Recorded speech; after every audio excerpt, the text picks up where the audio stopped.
Sous le regard de la Tour Eiffel, symbole de la seconde révolution industrielle, le 15e arrondissement de Paris s'apprête à participer activement à la Grande Guerre. La guerre. Elle a été déclarée le 1er août 1914 et a connu une suite de défaites qui ont vu les troupes ennemies fondre sur Paris. Le gouvernement a dû se replier à Bordeaux. Là, le 20 septembre, le ministre de la Guerre réunit en urgence officiers, experts et responsables d'entreprise. C'est un tournant. Le changement au plus haut niveau de l'État de la conception du conflit. Il faut construire un second front, celui de l'industrie, pour fournir aux armées les millions d'obus et de munitions indispensables.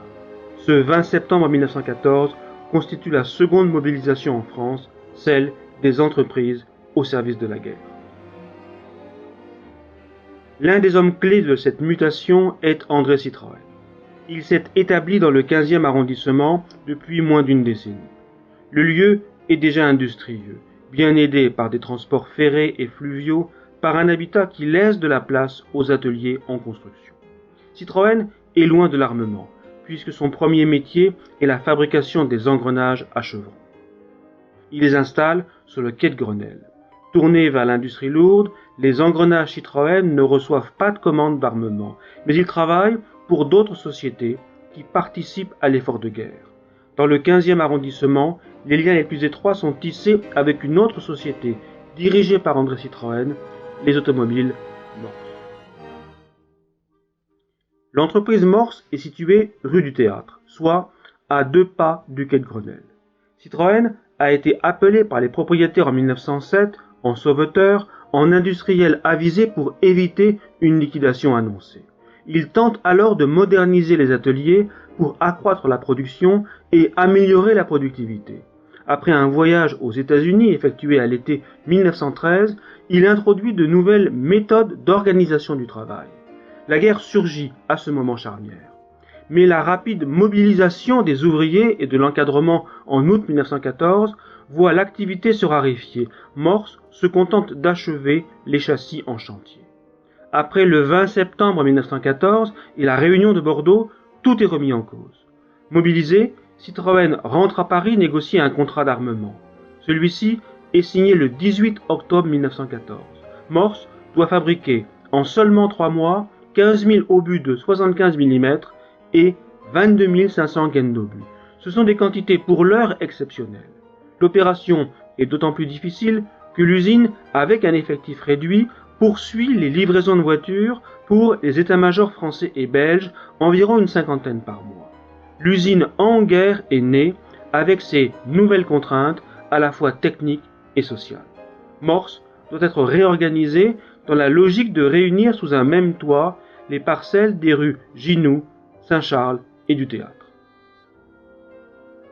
Il faut un instant rappeler le contexte d'une guerre qui est en train de devenir un événement économique. En août 1914, les ateliers français d'artillerie ne peuvent fabriquer que 13 000 obus de 75 par jour, alors que les armées en réclament 100 000.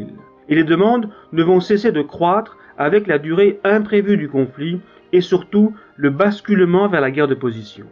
André Citroën est à même de mesurer très vite cette situation, étant à la fois officier d'artillerie sur le front, proche des ministères par ses amis de Polytechnique et industriel.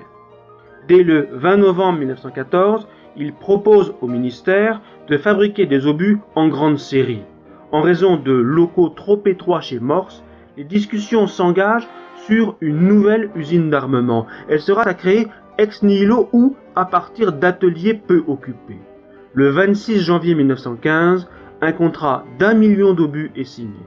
Ce contrat s'appuie sur un projet industriel de très grande ampleur, Javel. Citroën trouve sur le quai de Javel à Paris les terrains qui lui conviennent. Le 17 mars 1915, il achète plus de 34 000 m². Ceux-ci sont occupés par les Aciéries de France, comprenant des ateliers et autres appentis dispersés autour de bâtiments principaux surmontés de cheminées. L'ensemble n'est pas aligné sur le quai, il suit l'ancien chemin des Berges. Comme cette aciérie n'a pas connu une activité très soutenue, Citroën décide de la moderniser.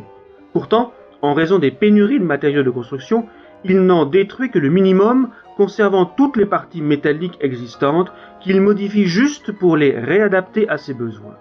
Les constructions nouvelles qu'il apporte en 1915 sont exclusivement en bois. Le gros de ses efforts concerne l'atelier d'emboutissage et les installations nécessaires à la fabrication des balles de plomb. L'ensemble des aciéries de France reste hétéroclite par son architecture, le moderne côtoyant l'ancien. L'usine est gênée dans son extension par la boucle de chemin de fer qui dessert l'usine. De quoi comprendre que le développement s'opère au sud de l'aciérie, c'est-à-dire à l'opposé de la Seine, où s'étendent des terrains prêts à être construits. Parallèlement à la modernisation des aciéries de France, Citroën jette son dévolu sur des parcelles, l'une dite de Thomas, l'autre de la ville de Paris. L'ensemble représente 20 000 m². La première parcelle est achetée en même temps que les aciéries. Elle s'inscrit dans la légende du lieu. Avec ses cloches à légumes, l'image d'une usine gagnée sur des terrains maraîchers se forge pour des décennies. Le second terrain est loué à la ville de Paris qui le gardait pour édifier des habitations bon marché. La guerre bouscule tout, autorisant donc, selon le permis de construire, l'édification de bâtiments provisoires à usage d'usine pour la production d'obus. C'est là qu'apparaît l'atelier Chay.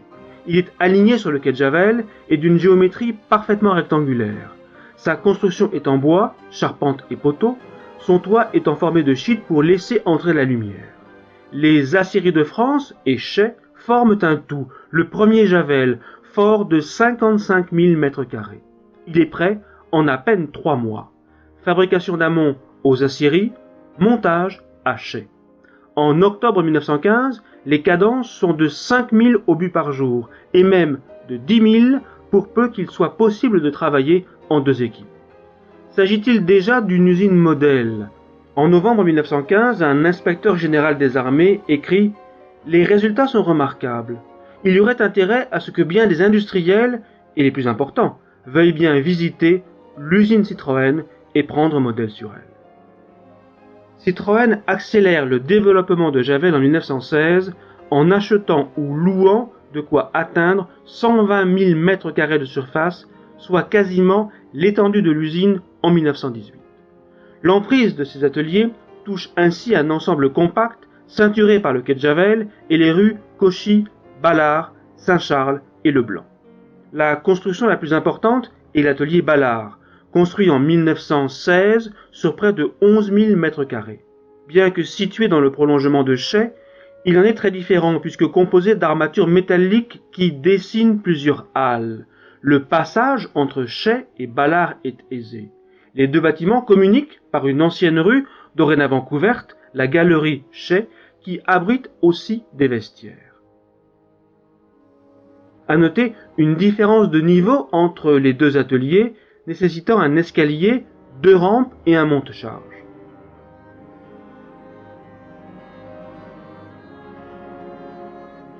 Enfin, Ballard s'ouvre à l'ouest sur la gare intérieure dont les voies partent en direction des aciéries de France. Ballard, comme Chay, a été élaboré par le service d'architecture de Citroën dans une logique non de la chaîne unique ou de la chaîne continue comme Ford, mais de la ligne brisée, donc segmentée, compte tenu des contraintes liées au bâti existant. Le travail du service d'architecture est visible dans la partie est, soit près de la Seine et des anciennes aciéries. La façade de l'usine sur le quai se construit avec des bâtiments soignés, comme les bureaux administratifs, reconnaissables par un grand porche orné de 4 colonnes et décoré à l'arrière par un tambour en demi-hexagone.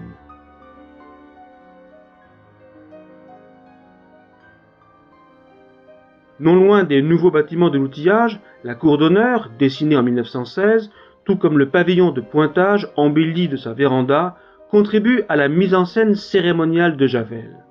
Mais le bâtiment le plus impressionnant reste le laboratoire, quasi majestueux avec ses colonnes toscanes et son fronton, une architecture solennelle qui se prolonge avec les grilles du bord de Seine. Le laboratoire est surtout le symbole d'une modernité industrielle émergente, la nécessité de mieux connaître la qualité scientifique des métaux en s'appuyant sur les salles de chimie, de physique et de mécanique. Ce double aspect, architecture soignée et modernité technique, se lie enfin sur le petit bâtiment des aciéries. Il nous conduit à l'autre extrémité des usines, là où le troisième développement du site va s'organiser. C'est dans la partie sud de l'usine que Citroën achève en 1917 la construction de Javel. Dès 1916, il entreprend l'installation d'une aciérie à coupe rapide.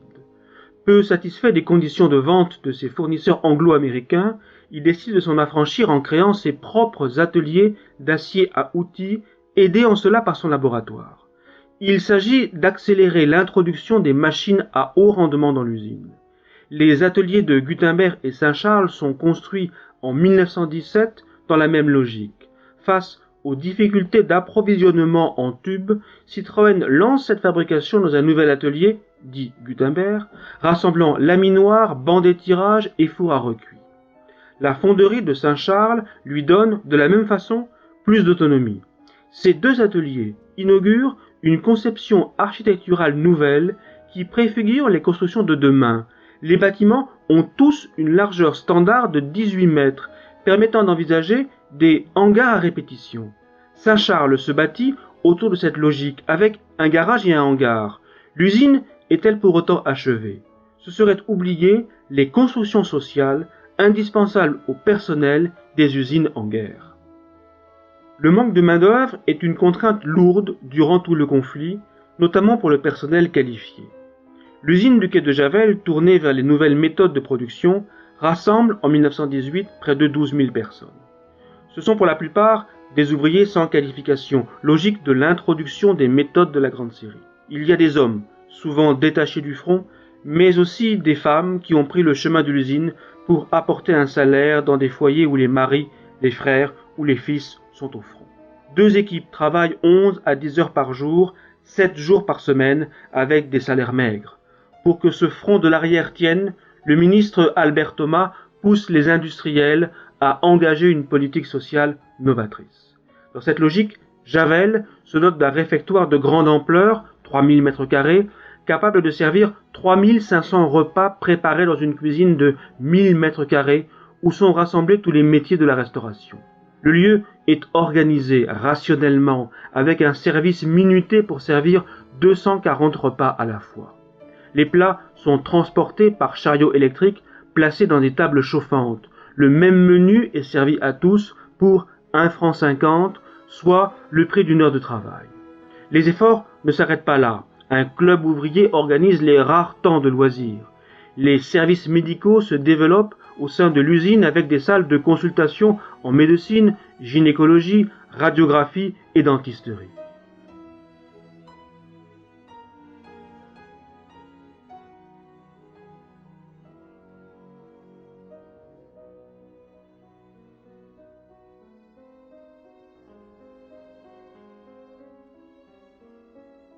À quelques pas de l'usine, rue Gutenberg et Ballard, les maires ont à leur disposition un ensemble comprenant pouponnières, crèches et garderies. Enfin, pour améliorer l'ordinaire, l'usine ouvre rue de la Convention une coopérative où l'on peut, au sortir du travail, acheter l'épicerie, quelques objets de quincaillerie et des vêtements, même de la pharmacie. Une organisation sociale très structurée pour ces ouvriers en guerre, une volonté rationnelle à l'image de cette usine de Javel, conçue dans un souci constant d'efficacité qu'il convient maintenant de mesurer. L'usine de Javel est conçue autour de l'obus de 75 type shrapnel. Cet obus est composé de 11 éléments différents, sa fabrication nécessitant 39 opérations, dont 18 pour le seul corps d'obus. L'agencement de ces opérations souligne l'engagement de l'usine qui n'a cessé de se perfectionner durant 4 ans. Si le démarrage a été particulièrement difficile, en 1918, Javel est devenu un modèle de l'industrie moderne. Tout commence sur le quai de Javel ou dans la cour des anciennes aciéries de France. La Seine ou le train apporte à l'usine des barres d'acier de 82 mm qui sont déchargées puis transférées au tronçonnage.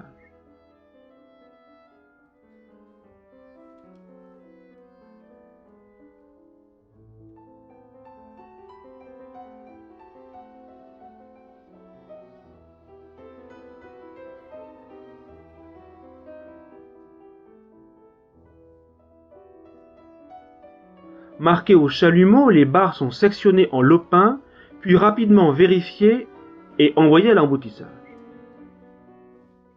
Chauffés à 1100 degrés et décalaminés, les lopins sont emboutis par 24 presses.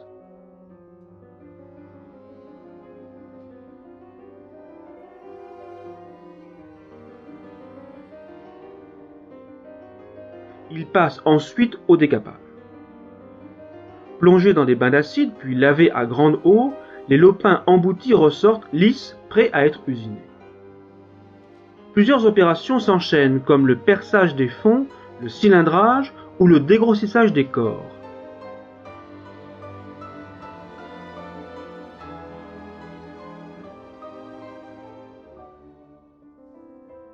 Les pièces sont alors transportées dans l'atelier de traitement thermique.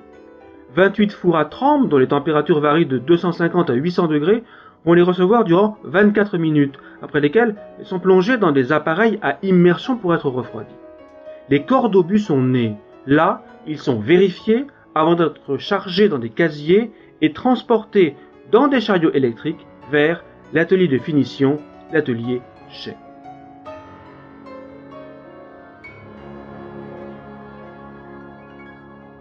Dans ce vaste atelier, la finition du corps d'obus passe par plusieurs opérations. Rectification de centrage, creusement des gorges pour les ceintures, usinage intérieur et taraudage. Ces opérations s'achèvent par un lessivage avant le sertissage de la ceinture et le marquage. Le corps d'obus est transporté pour subir les opérations de montage réalisées dans l'atelier Chet. Les différentes pièces qu'il va recevoir ont toutes été réalisées dans d'autres ateliers de Javel et vont converger vers l'atelier de montage. Ainsi, dans l'atelier des tubes, un puissant laminoir est à l'œuvre. Ce long atelier fabrique les tubes intérieurs des obus, les tulipes, utilisant plusieurs outils comme les bancs d'étirage, des fours et étuves, des bacs de décapage et de lavage, enfin des scies à ruban. Pendant ce temps, l'atelier Ballard réalise les diaphragmes inférieurs et extérieurs pour constituer dans l'obus les espaces spécifiques qui recevront les différents éléments de l'obus, à savoir les balles de plomb, l'ogive et la poudre. Pour les balles de plomb, Javel possède un atelier spécifique à leur fabrication où se concentrent plusieurs opérations. Fonderie, production de lingots, presse, striage, blutage, le tout pour obtenir des balles de plomb de 12 mm, faites par dizaines de milliers.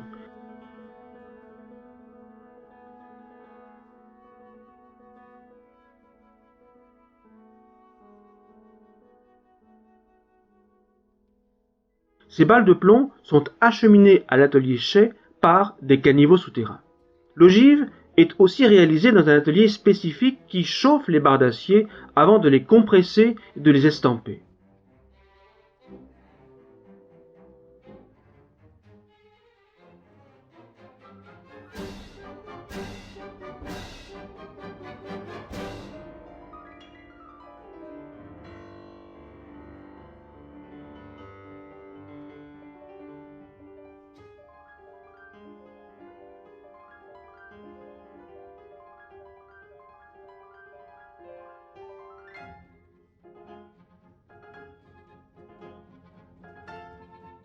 Les ogives, comme les balles de plomb, convergent vers l'atelier Chet pour le montage final.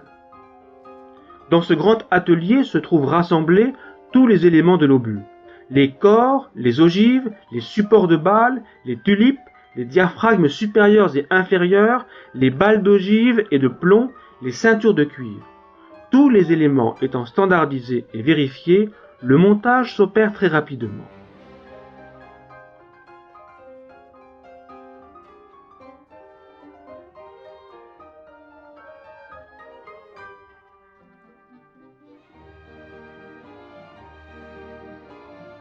Les balles de plomb sont pesées et vidées dans le corps d'obus avant de recevoir une résine liquéfiée destinée à les agglomérer.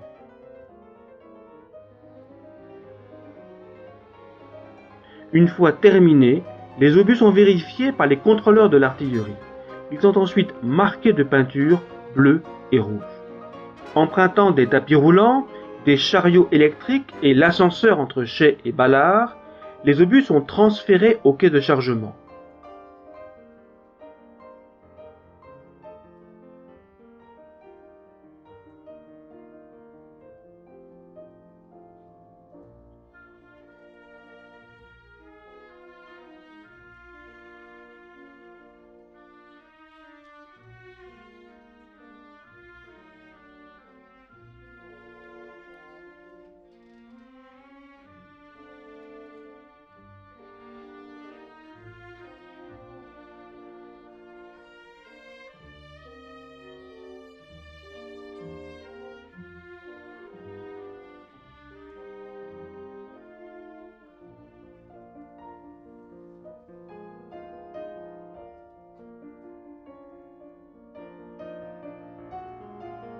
Ils sont installés sur des wagons et expédiés aux ateliers de chargement de l'État pour être remplis des poudres nécessaires à leur fonctionnement.